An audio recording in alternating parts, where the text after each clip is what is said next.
What are league tables? How should I be using the league tables? How to find my ideal university?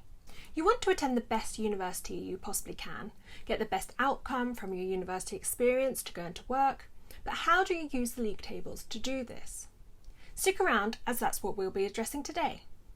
Before we get started, don't forget to subscribe to Elusio to get a head start on your career journey. And if you're on YouTube, click the alert notification as well. Right, let's get started. What are the league tables?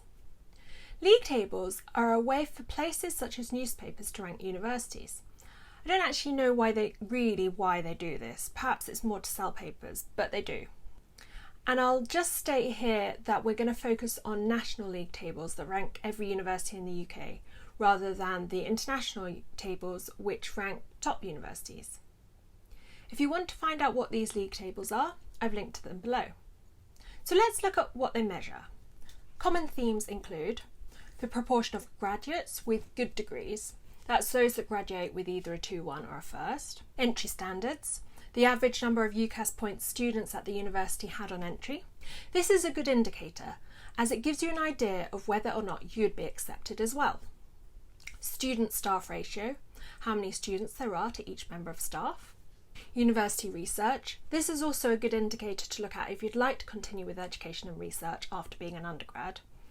However, if you're looking for a well-taught course where you can learn specific skills that will help you when it comes to looking for a job, research scores are likely to matter very little. So the next indicator is graduate employment. Universities follow up with their graduates 6 months after graduation and ask what they're up to.